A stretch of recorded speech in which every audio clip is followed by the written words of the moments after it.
Hey there, math hoppers! In this video lesson, we will learn how to solve and graph compound inequalities. What is a compound inequality? Well, quite simply, it is two inequalities joined together by the word and or the word or. So good news, if you can solve a regular old linear inequality, you can solve a compound inequality. The steps are exactly the same. They're just repeated one more time. So before we get into solving them, let's really delve into writing and graphing and what they look like. All right, consider the statement, a number x is greater than -6 and is at most 4. So since this is in words, I want to transform it into mathematical symbols. I want to make inequalities out of these statements. So first I look at x is greater than -6. Well, that's fairly easy. It's just x greater than symbol -6. And x can be at most 4. This one I might have to think about for a little bit. So if it can be at most 4, it can for sure be 4. So 4 is a solution here, but it can't be greater than 4. So it is going to be x is less than or equal to 4. 4 is the highest value it can have, so or equal to, and since it's the highest, we need the less than. All right, so we have a compound inequality, or we have a statement we're going to turn into one, and it has the word and. That means the solution is the intersection of the two inequalities. So we can think of it as the intersection of the graphs of x is greater than -6 and x is less than or equal to 4. So to do that, let's look at each of those graphs separately. So x is greater than -6, open circle at -6, and arrow to the right indicating the numbers greater than -6. Remember, open circle because we have a greater than or a less than. We don't have a bar beneath. We don't have an or equal to. So we leave the circle open. The graph of x is less than or equal to 4 has a closed circle at 4, an arrow to the left indicating the values less than 4. Remember, we close the circle anytime we have greater than or equal to or less than or equal to. So we can't leave it like this. I know you'd like to say, okay, we graphed them both, we're done. But this is a compound inequality. We need to write it as one inequality. We need to graph it as one graph. So what we're going to do is take each of these graphs and smush them onto one number line. Literally, that's all we're going to do. So we take one number line, open circle at -6, close circle at 4, and we have a line in between. We don't have arrows anymore because the arrows kind of meet in the middle. All right, so that's the graph. What does the compound inequality actually look like? Because we haven't written it as one inequality yet. We've only written it as two separate. So the compound inequality looks like this. X is greater than -6 and less than or equal to 4. We also can say x is in between -6, not inclusive, and 4 inclusive. Inclusive meaning we have an or equal to, letting everyone know, hey, 4 works here. Okay, so we've done that. That wasn't terrible. Let's continue on. What if we have or in between? A number, x, is at most 0 or is greater than 5. Okay, so again, we're going to take these one at a time. X is at most 0. That means it can be 0, but it's going to be x is less than or equal to 0, just like we saw in the last one. Okay, or x is greater than 5. That's pretty easy too. X is greater than 5 is simply x greater than symbol 5. Now let's think about this. Why is the word or there? Well, really simply, you can't have a number that is both less than 0 and greater than 5. It doesn't exist. So this has or in between, so the solution will be the union of the two graphs. It'll be either one or the other. All right? So let's look at both of those graphs.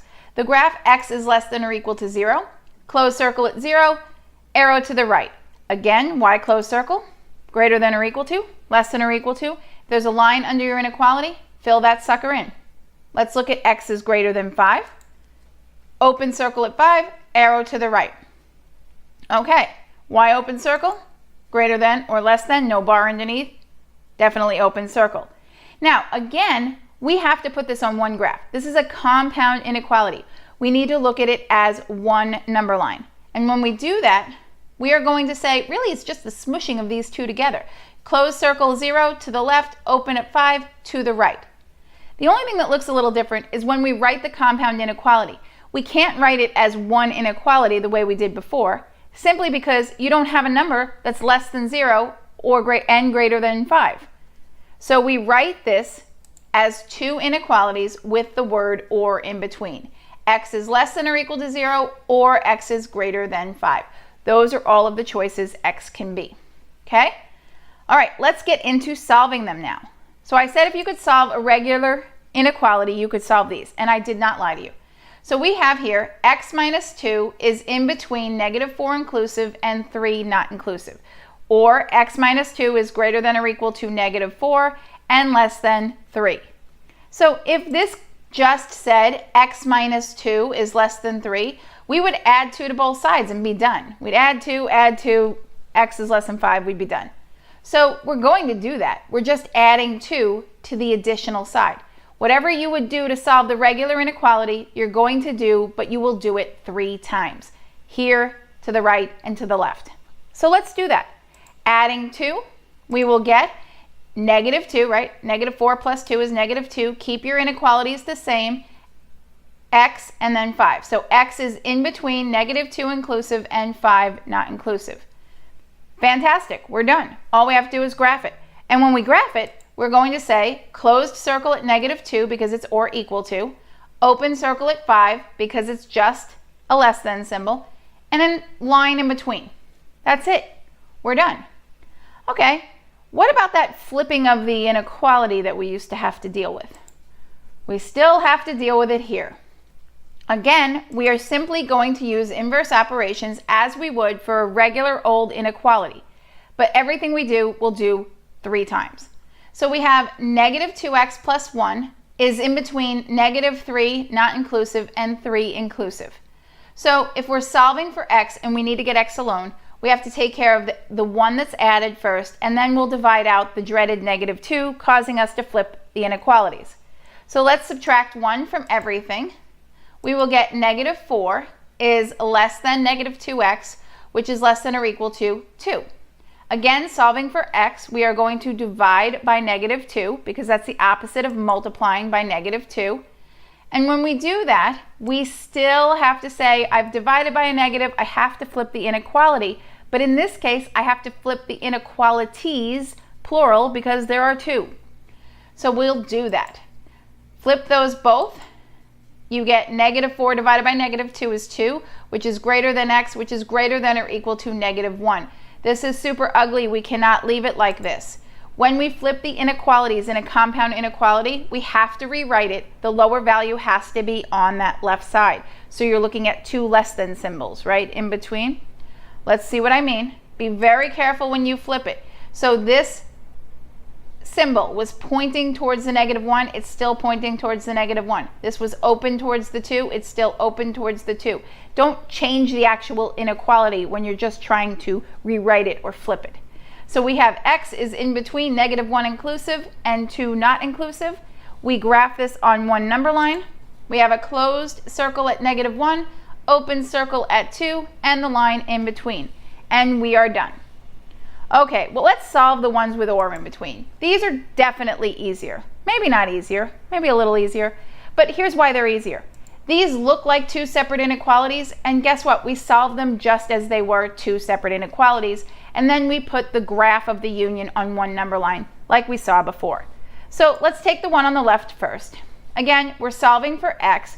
The opposite of -5 is +5. The opposite of subtracting 5 is adding 5. So add 5 to both sides. 3x is less than -3. Opposite of multiply by 3 is divide by 3.